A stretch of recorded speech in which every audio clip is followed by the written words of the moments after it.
Discovery. Nothing personal word of the day today is discovery. Not discovery of unknown lands, sailing in and out of days, weeks, months, and years, trying to find uncharted territory. I'm talking about legal discovery. Hold on, I got to yawn. Why would I make discovery the word of the day? Because there's a lawsuit that I've mentioned, but it's too good. It really is too good.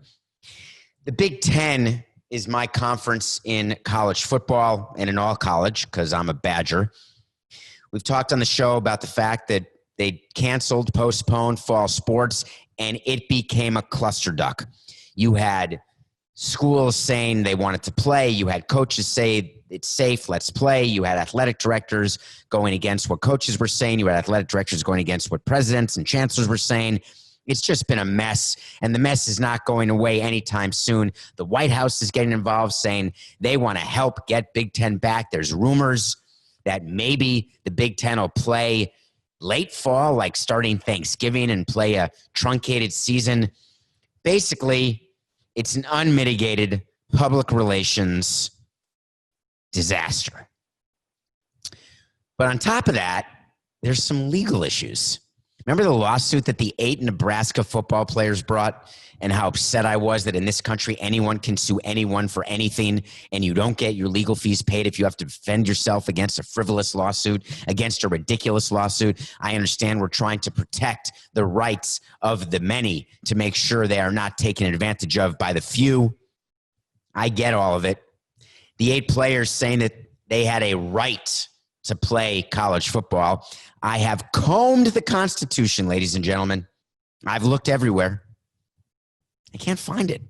It's not the Bill of Rights. It's not an amendment. It's not in the body of the Constitution. I couldn't find it in any state legislative papers. And believe me, it was for lack of looking. That's funny, Coca, if anyone was paying attention. Do I need to explain that? I'm not going to.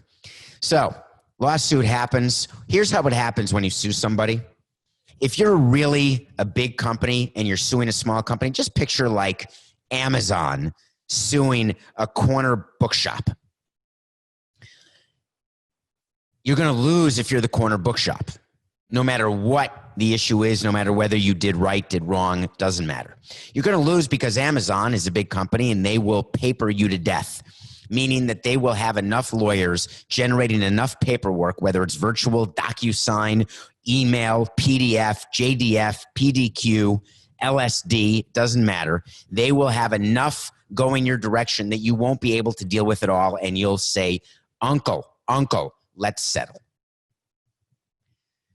So the Nebraska players got themselves lawyers, and they didn't realize that they're dealing with the Big Ten.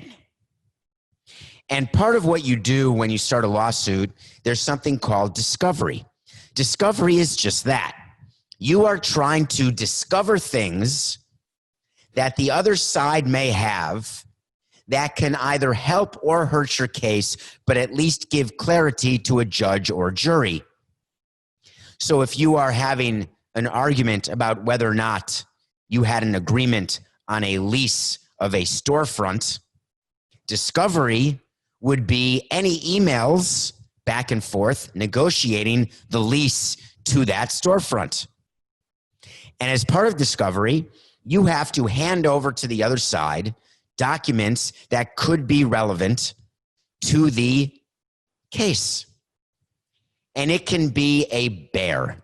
I've been involved in a lot of discovery on both sides, mostly on the I'm getting sued side, and it's a pain in the neck. It used to be that you had to save all documents, so you had to have file cabinets full of crap. Now you get an order from the judge, don't delete any emails. Any possible emails from the following 50 people, you better keep them because those are going to be quote unquote discoverable. So you have to hire people to go through your entire email server, pick out the emails that may be relevant, send them to the other side. Then the other side has to go through and read all the emails, meanwhile charging $800 an hour, both sides. It's insane. So discovery is starting, but then there's another little adjective that is one of my faves. Expedited. Expedited discovery is when you say to the other side, listen, I don't just want to see your stuff, but I got to see it now. I need to see it this second. Maintenant. Because if I don't and we delay, my injury will be even worse. So the Nebraska players said, listen, we need discovery and we need it now, because if we don't expedite this discovery, you know what could happen? We could get older. We could go pro. We could have to go into the real world and get jobs. We better do this in an expedited manner, because otherwise, what good is it if you start football next year? I'll be gone. Oh, you're going to give me my eligibility back? I got to move on with my life. Or if I have no life to move on to, I'll play a 5th year or a 6th year, but it's not the same as playing now. So we need expedited discovery. When you are a big company and you receive notification of expedited discovery, you start running around like a whirling dervish. You hire more lawyers and you say, hurry, move quickly, because it's expedited. No, you don't. You wait for a judge to tell you that you've got a deadline and you better meet the deadline. And then you go into court and say, we need to push the deadline because that is having an absolute huge impact on my ability to conduct business. This will actually hurt my business. I'm not going to agree to the expedited discovery. I'll do it quickly, but not expedited. So the Big Ten did something that is awesome when you use PR correctly.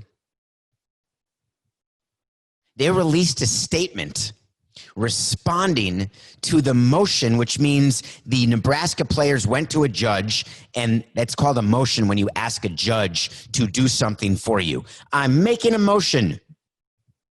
The motion is that I want expedited discovery. The motion is that I want X, Y, or Z. The judge then decides whether he will grant that motion. I agree, he'll say yes, or he'll deny that motion. I don't agree, I'll say no. Or, my favorite of all, I will punt on that motion and we'll decide at a later date, which means lawyers can keep charging money and nothing moves forward toward resolution. So the Nebraska players walk in, they file a motion for expedited discovery, and the Big Ten says, I'm going to respond with a statement because I have filed a response to oppose the motion for expedited discovery. So you make a motion to get stuff quickly, but that makes the other side say, I'm going to make a motion to say no to your motion, and we're going to have to argue that motion. There may even be discovery in an expedited manner on the fact that you want expedited discovery and you needed to file a motion to do so. So by the way, by the time you're done with it, I'm yawning because it's final exams. See ya, wouldn't want to be ya. That's how you use the legal system to your advantage. So the Big Ten responded to this motion, and they did it with a statement. And they said, we've got 3 answers we're going to give. Number 1, the Big Ten Council of Presidents and Chancellors. Remember, we told you the Big Ten presidents voted, but then we didn't know whether they voted because some presidents said there was no vote, but other presidents said there was a vote, and we thought it was 10-2, and we thought Nebraska and Iowa were the only 2 voted against it. Well, it turns out the vote was 11-3, and there was a vote. Ohio State, Nebraska, and Iowa voted to play, and the other 11 members of the Big 14 voted to postpone. It's now public because this was a statement by the Big Ten, because this was going to be in their response to the motion for expedited discovery. By the way, if the judge doesn't seal all of these motions, they're all public. That's why we read celebrities getting divorced. In a sealed document yesterday, custody of Brad Pitt's 27 kids was agreed to in a joint way by Jon Voight's daughter, Angelina Jolie. Well, you can actually have a motion that is closed, a file, secret. But no, when you do a statement, not so secret. So it was 11-3 vote. Then they pointed out we only needed 60% of the Big 14 in order to postpone. 60% of 14 is 1.4 times 6. That's 8.4. You need 9 only. I just did that in my head, Coco, so I could be wrong. When I did 60% of 14, 10% is 1.4. 6 times 1.4 is 6 times 1, which is 6. 6 times 0.4, which is 2.4. So 6 plus 2.4 is 8.4. And then you have to round up to get the votes. That's how I got to 9 out of 14. Coca, you with me? Am I close? Is there any chance that's right? In any case. 9 votes, they got 11, more than the 60%. They said that they based their decision on several factors because the Nebraska players said, who are you listening to? We're Nebraska. We're a red state. There's no COVID. There's nothing to see here. Everything's fine. Bring kids back on campus. All's good. Well, they based their decision on multiple factors, including the medical advice and counsel of the Big Ten Task Force for Emerging Infectious Diseases and the Big Ten Sports Medicine Committee. That's pretty good. And then they ended their statement by saying the Big Ten Conference continues to share the disappointment that student athletes and families are feeling. The Big Ten Return to Competition Task Force, which we've talked about on the show, will continue to be transparent as it actively considers options to get back to competition when it is safe to play. When it is safe to play was not put in bold, it was not put in caps, but that was the most important part of the statement because does anyone think it's safer to play now than it was yesterday or the day before? Is anyone paying attention to what's going on campuses? What about you, Iowa? As red as you are you paying attention? Why are there so many cases in Iowa? I think I know. By the way, Coke has reminded me pre-show that there was actually a college football game on Saturday. Is that noteworthy, Coca? Are we editing that into the show? Putting that into the rundown? Okay. I guess that it's safe for 2 teams to play, but not for the rest of the teams to play. Let me explain to you, Matt, why this is not in the show. Because the actions of others do not inform my actions when the actions of others are based on political gain, advantage, or rhetoric that is not scientifically based. And that has nothing to do with COVID. That has to do with life. If you are an anti-gravitational guy and you tell me, hey, if you jump off this building, you're going to go slowly like a feather because I don't believe in gravity. I'm probably not going to take your word for it because science tells me that unless I'm in a silo with absolutely 0 conditions, if I fall off a ledge, I'm going to fall pretty quickly and it's going to HURTT. So to answer why something would be safe for some but not safe for others is a question not worth answering because it's not the right question. The fact that they concluded it may be safe for them does not mean it was. Anyway, I'm moving on. Word of the day, discovery. Ugh, I hate discovery. Okay. Daniel Snyder's back on the news. Thank you, Daniel. Daniel Snyder, you and Jerry Jones have simply been fabulous. Fabulous for Nothing Personal. We are starting a new month. August was a record month. Keep telling your friends about Nothing Personal. Keep listening. Keep downloading, subscribing. Please follow us on YouTube. Follow me on Twitter, Instagram. Thank you. I appreciate you. Daniel Snyder has been a content machine because his organization called the Washington Football Team is very simply put a dumpster fire. They do have a new president in place. Hopefully, Mr. Wright can do right by the Washington Football Team. Daniel Snyder, as you recall, we laughed. We laughed on this show, I say, when he agreed to investigate his own team. He had an independent investigator who he hired. So that's an oxymoron. An independent investigator who I'm paying, by definition, is not independent because I'm going to see what they release before they release it because I'm withholding 50% of your money. So if you're going to investigate me and you're going to find that I did a lot of super bad things, they're going to make me look not so good, I'm going to tell you, you better change that report and turn that frown upside down because otherwise you're not getting the money. So Daniel Snyder, an independent investigation about the culture in his team. And Roger Goodell had taken the wrong road by saying, we are going to let the Washington Football Team do its investigation. We will review it. And if we are not satisfied, we will then take action. Well, loyal, nothing personal listeners, you knew very well that's a crock of absolute horse hockey, because Roger Goodell knew that he had no choice here but to investigate for himself, because Daniel Snyder would have no ability to have any sort of investigation that is independent. So guess what got announced yesterday? Surprise, surprise. The NFL announced that they are taking over the independent investigation from the Washington football team. And wouldn't you know it, Danny Snyder agreed. But then he upped the ante in his own statement, of course, from his wife as well. Wait, that's not true. I don't think it was from his wife. Coca, was it from his wife? I know the Hansen statement in Utah was from his wife. Was the Snyder statement from Daniel and Daniel's wife, or just Daniel? Can you check on that? So here is what Daniel Snyder said.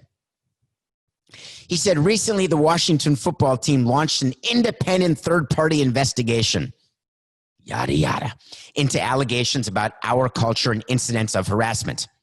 In conversations with Commissioner Goodell, Tanya and I, Tanya must be Daniel's wife, Tanya and I suggested that the NFL, hold on, I can't keep a straight face. Time out, Coca. I cannot keep a straight face. I'm going to take a drink of water, and I'm going to get through this. In conversations with Commissioner Goodell, Tanya and I suggested that the NFL assume full oversight of the investigation. And here's where it got super bad for you, Dan. So that the results are thorough, complete, trusted by the fans, the players, our employees, and the public. Holy shitska. That means that you have just acknowledged that under no scenario was an investigation, however you called it third party, that there was no chance that the results could be thorough, complete, trusted by the fans, players, or our employees or the public. That was not a good line to put in there. What you should have said is that our investigation would have been thorough, complete, trusted by the fans, players, employees, and the public. That said, my voice just cracked like a teenager. That said, use the diaphragm, David. That said, I guarantee that having the NFL run this is not necessary, but I have asked Commissioner Goodell to run it anyway to remove any shadow of a doubt. That would have been a better statement. Daniel Snyder went on to say, I appreciate Commissioner Goodell agreeing to our suggestion, and the entire Washington football team remains committed to fully cooperating with all aspects of the investigation. Horse hockey. He doesn't appreciate Commissioner Goodell agreeing to it. Commissioner Goodell didn't agree to it. The way this happened is Commissioner Goodell called you, Danny, and said, you know what? This isn't working. You guys have not been able to climb out of this PR mess that you've been creating for the past decade plus, but this one's really bad. Owners are being forced to sell teams. Don't make me do this, Dan. I'm taking over. Trust me, you'll get to see it before it's released. You don't even have to ask. I know you're going to demand it. Yes, you will see it. I'm taking over. Do me a favor, Dan. Don't release a statement. Just let it go. I can't do that, Raj. I got to release a statement. Me and Tanya are getting together. There you have it. NFL's taking over. The reason why the NFL's taking over, they don't want to force Daniel Snyder to sell. There is a concern right now during the era of COVID that teams will not continue to go for what they have been valued at. We're seeing that with the Mets, who were valued at 2.6 prior to the pandemic. When I say valued, that's what someone will pay for them. Steve Cohen offered 2.6. He's now offering 2.35. NFL does not want to see any teams trade right now at numbers below the increased amazing asset valuations that the NFL has been enjoying. So he doesn't want to force Danny to sell. Major League Soccer and Don Garber have not been that lucky. We talked to Major League Soccer about our main man, Dell Loy Hansen. Dell Loy Hansen is the owner of the Utah, I think it's Real Utah FC. And he also owns a National Women's Soccer League team He's done a lot of things. You remember Don Garber's been very clear to separate himself from Dell Loy and his comments about the boycott of games and what a disappointment it was to the fans to boycott the games. And then he apologized for his statement. And then Don Garber had to do a statement saying that he's been great for Utah, but we don't agree with his statement.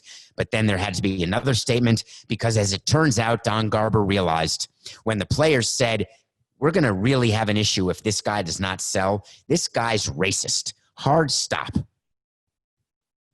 Well, it happened. Don Garber gave Dell Loy Hansen an opportunity to do it under his own terms. But rest assured, Dell Loy Hansen is not selling the Utah MLS team because he wanted to. Even though he said in his statement that it was him, that he felt it was better. He wrote a letter to the whole community where he said, after deep consideration and soul searching, my wife, Julie, and I agree that the best way forward for the Real Salt Lake family is to assume new ownership and a refreshed vision. I wonder what part of deep consideration and soul searching is the phone call from the commissioner saying, hey, Dell, it's time to sell. Or whether or not it's the sponsors who said, hey, Dell, it's time to sell. Or the players who said, hey, Dell, we're not playing, even if you are paying. Deep consideration, soul searching. I've always tried to do that. I've seen that in a lot of statements where people say, I've been doing a lot of soul searching recently. I don't know what that means. I've tried to soul search and I don't get very far. Does that mean I don't have a soul? I don't have a heart? People have accused me of that. I think I do. I don't know if I have a soul. I don't want to find out for like 70 years. Good luck with that. But when you say you've done soul searching, what it really means is that you have to have a soft landing for a decision that you had no choice but to make. Luckily, Dell Loy continued that we will support the organization and its employees in moving quickly.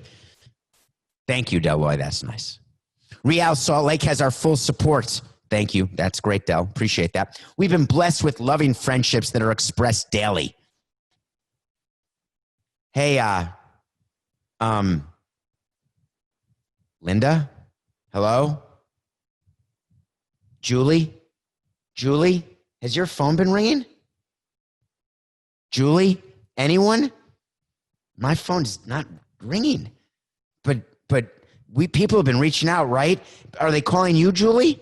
I can't get anyone to call me. It's like people don't even know me. Wait a minute. Let's call those people we go to that club with. Yeah, the one that doesn't let people in.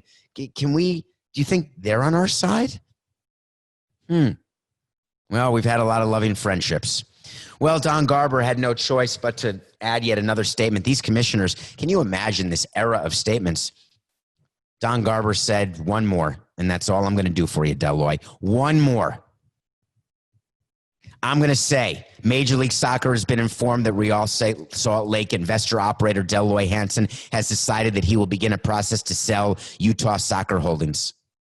MLS will work with Mr. Hansen on supporting the sale efforts for the company and will work closely with the club's executive staff to support the operations during the transition. Then the final paragraph, the final word that Don Garber will ever say. Mark my words. This is not a wait to see. This is a guarantee. I've been doing a lot of rhymes today, Coca. I want to acknowledge Dell Loy Hansen's significant efforts to build the sport of soccer in the state of Utah and for his commitment to Major League Soccer. Don Garber's fingers were crossed, his toes were crossed. He closed his eyes. He told his PR people to put in one sentence at the end. Let's be done with this as quickly as possible, and we will never utter the name Dell Loy Hansen again. It's going to happen exactly like that. I promise you. When we come back, we're going to review yet another Alec Baldwin movie. The guy is all over the place. I watched him on Netflix. We're going to get to MLB and some changes they're making later in the show. We will be right back. Welcome back Today's nothing personal. Today is the first day of September.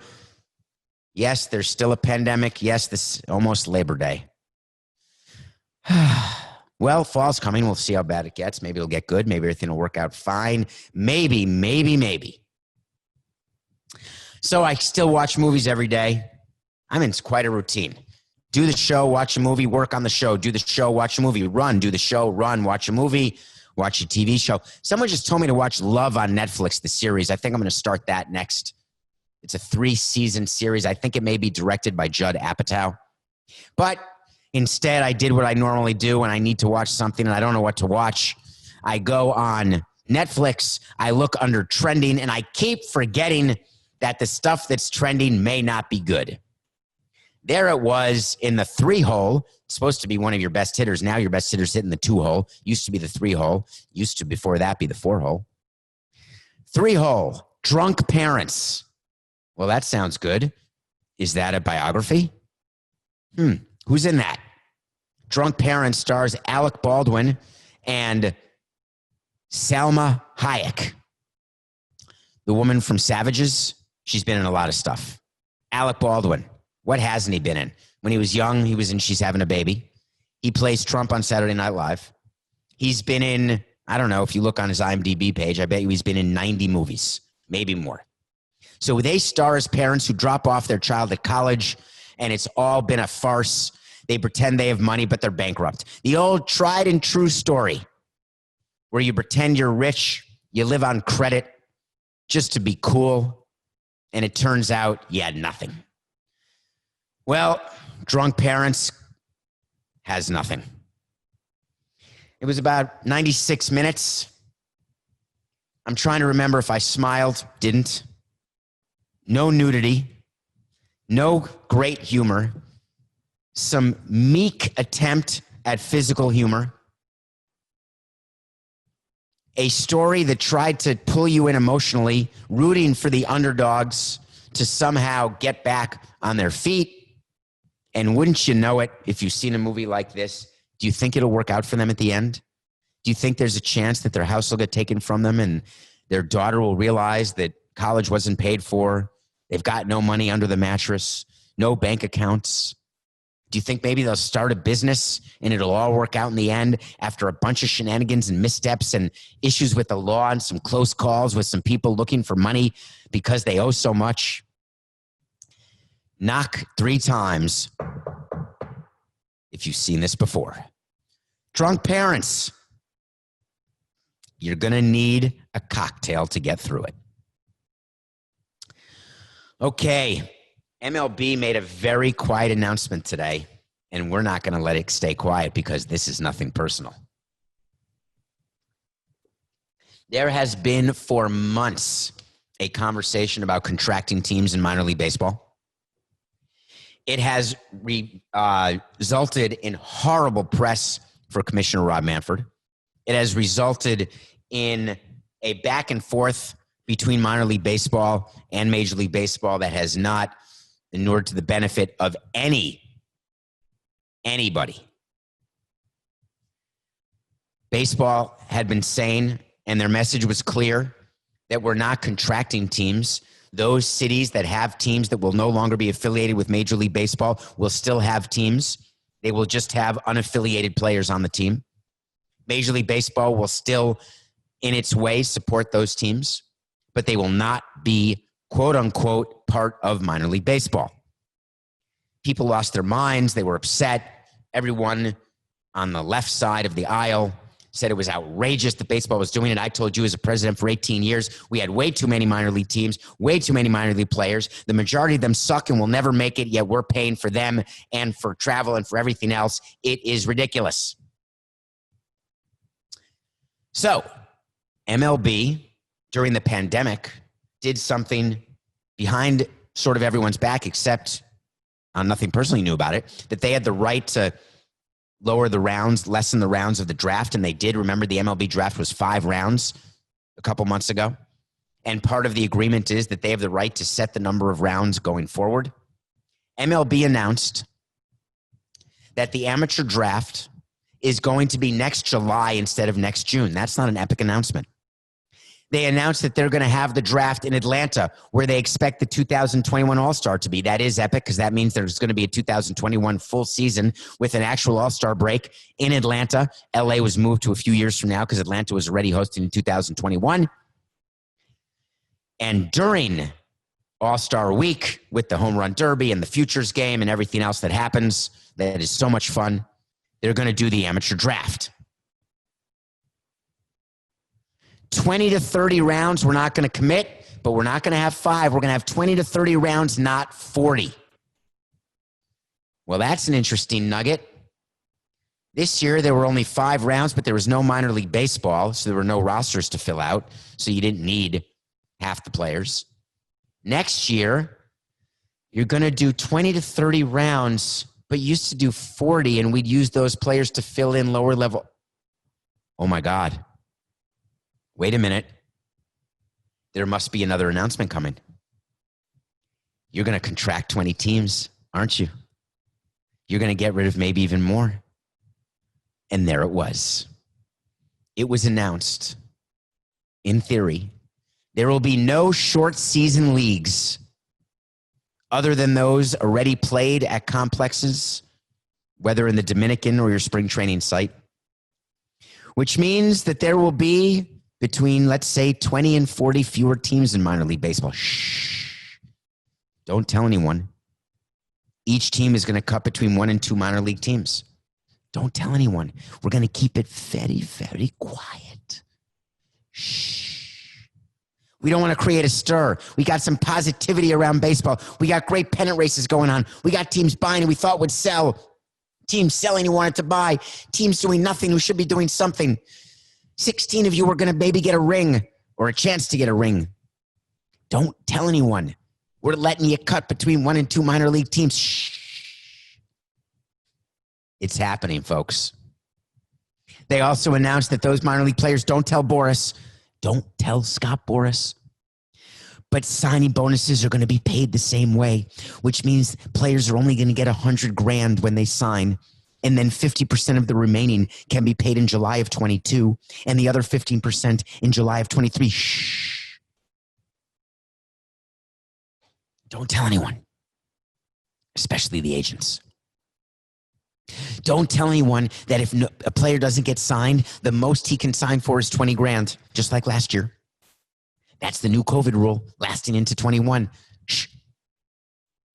This is epic, folks. MLB announced some changes in a very sort of secretive way. No pomp, no circumstance, just a couple of bullet points that are very, very telling.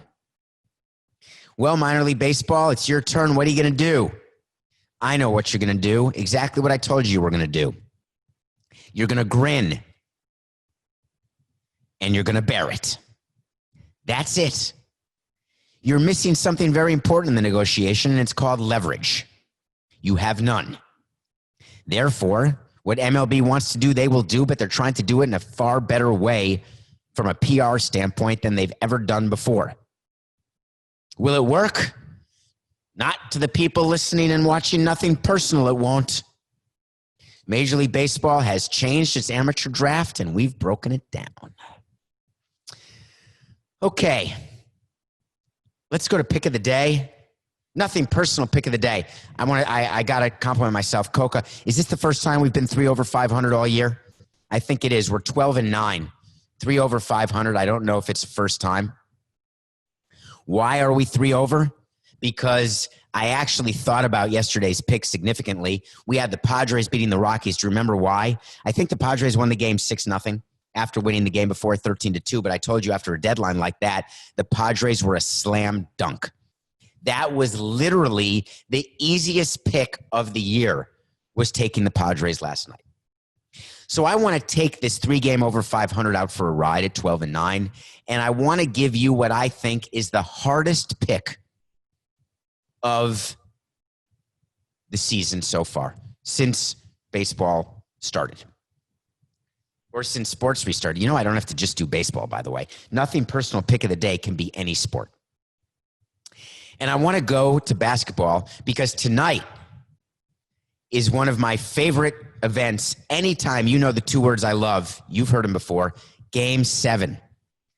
Any Game 7. Hockey, basketball, baseball, no matter who's playing, I'm watching. Because Game 7s, that sort of win or go home feeling that you get through the NCAA tournament, through you get in the wild card playing game where it's one game in or out. I love that. I love the binary nature, the black and white of you're a winner or you're a loser. That's what I miss a lot about being a president of a team, where I was judged as a winner or a loser 162 out of 365 days. Plus spring training, I could say 192. Well, tonight, it's been the best playoff series of all of the NBA so far. The Denver Nuggets and the Utah Jazz are playing Game 7. If you have not watched any of the games, please tune in at 8:30 to ABC and watch Game 7 of the Nuggets-Jazz game. I don't know who the home team is. Doesn't matter. Denver was the higher seed. In the bubble, home court advantage does not exist. We saw that with the Milwaukee Bucks losing Game 1 to the Heat. That would have been an epic road win for the Heat to win in Milwaukee, because Milwaukee doesn't lose in Milwaukee, but Milwaukee was playing in Orlando after they beat Orlando in the first round on a court that wasn't Orlando's home court. Riddle me that. But in the bubble, anything goes. So the Nuggets and Jazz, there's a player named Jamal Murray, and there's a player named Donovan Mitchell. Donovan Mitchell plays for the Jazz. Jamal Murray plays for the Nuggets. And these guys are going toe-to-toe like a heavyweight battle. It's like Rocky, where there's a punch, and then they both fall. Then one gets up, then the other gets up, then they punch again. These guys are scoring points. I don't know, Coca. Can we, back in the day, Frank Robinson, rest in peace. Frank Robinson, when he would manage the Expos, and we were with the Marlins, and he was so angry with us because he feels as though we had abandoned the Expos, or for whatever reason, Frank and I just never got along. But we were civil to each other. We had some very funny moments, Frank Robinson and I did. But in any case, we actually have video of Frank Robinson falling asleep on the bench while managing a game. And you're welcome to Frank and Frank's family. We never released that video, but we have it. So Frank Robinson would always have our mound measured, and it would always bother us because he thought we were screwing around with the mound, either at Pro Player Stadium, Marlins Park, wherever we were, that we were screwing up with the mound. We weren't. So I wonder whether or not the baskets need to be measured in the bubble, because I'm seeing people score in a way that I'm not used to. And even watching Jordan and all these people, Jamal Murray is averaging in the first 6 games 34 points per game. He's had 2 50-point games. In the old days, 50-point games just didn't happen. When defense mattered in the NBA, 50-point games didn't happen. Donovan Mitchell is averaging 37 points and has also had 2 50-point games. These guys are incredible. They don't miss. It was like Chris Paul for us in a Game 7 tomorrow. Houston, Oklahoma City. Chris Paul couldn't miss. It was amazing. Anyway, I'm going to pick this game. And it's a hard one to pick, but I'm doing it. I'm going with the Nuggets. But my wait to see today, and you know what wait to see is, it's an even game. Of course, there's no line. There can't be a line. It's even. I don't know who you'd favor in this game. Wait to see is when I say something's going to happen, and either it will or it won't, and then I'll revisit and tell you that it did or it didn't. My wait to see is watch the Murray versus Mitchell matchup tonight. Whoever scores the most points of that one-on-one matchup, his team will win. So I'm saying Murray will score the most because I'm saying the Nuggets will win. So my wait to see is the highest score will win Game 7. So in theory, I could lose my pick of the day if Mitchell outscores Murray and the Jazz win, and I could win the wait to see. I could be right on the wait to see. It's not a win or a loss. I way more importantly want to win the nothing personal pick of the day because that's money. I'd like to go to 13-9. I'm going Nuggets. My wait to see is that Murray versus Mitchell will produce the highest score, will produce a win for Game 7. 8:30 tonight.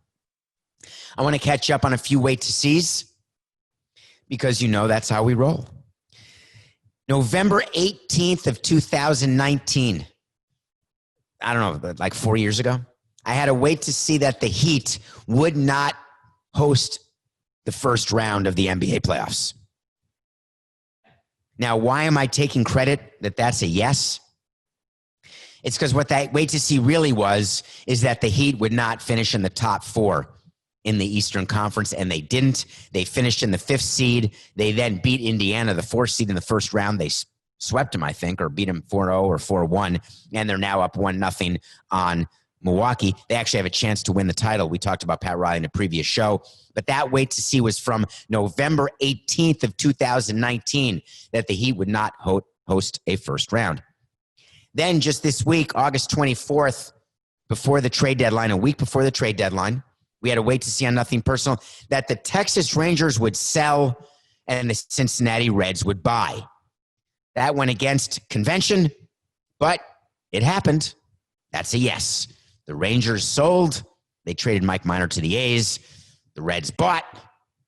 And 8/24 wait to see happened. 2 days later, we had to wait to see that the Cleveland Indians would not trade a starter. I cannot believe it, but they did trade Mike Clevinger, as you heard on the bonus pod. If you haven't, you can get that bonus pod. It's out. It was out right after the deadline. And that wait to see did not happen. Indians will not trade a starter. Yeah, they did. All right, Coca, let's finish up. You know what I want? I want to talk to Samson. Thank you. So you want to talk to Samson is when you ask me a question on Twitter or on Instagram at David P. Samson. Get into my DMs. This was an interesting one. Question for you. Why do you think the NBA is setting the bar on how leagues respond to social issues? Is it the size of the league, the notoriety of superstars, competency of the executives, or something else? That's a question that I was hoping I'd get. All through the pandemic, we talked about the NBA as being a leader.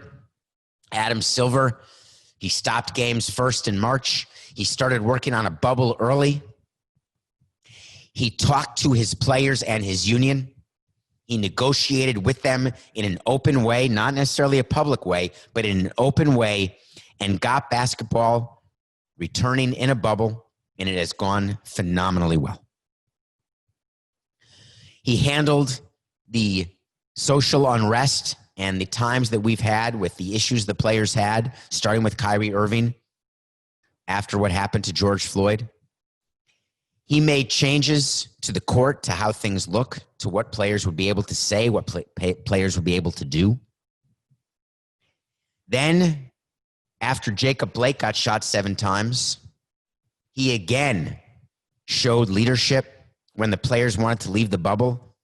He allowed for the emotional fever pitch to calm down while never losing sight that change was needed and action was needed. The NBA has set the bar from minute one. So the question you ask is why? And the answer is because the NBA is over 75% black. The NBA has no choice but to do the right thing. And when you combine no choice and a real desire, you end up actually making the most progress. When people have no choice to do something and they're forced to do it, they don't do it right, they don't do it well because they don't care. When people are not forced to do something and they care, they do it well, but they don't go all the way. When you're forced to do something, but you care about it and you know it's the right thing, that is Yahtzee. Triple word score in Scrabble.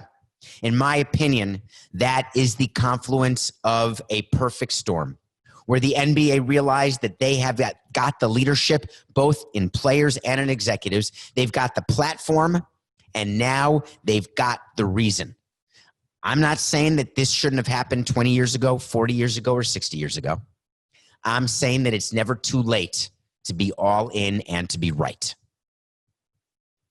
It has nothing to do with the size of the league. The notoriety of superstars matters because they've got platforms, but you know they don't have platforms the size of soccer players, football players in Europe. You know you've got a superstar in LeBron James who is going to be with you, who is going to be using his platform and standing side by side with you to do the right thing.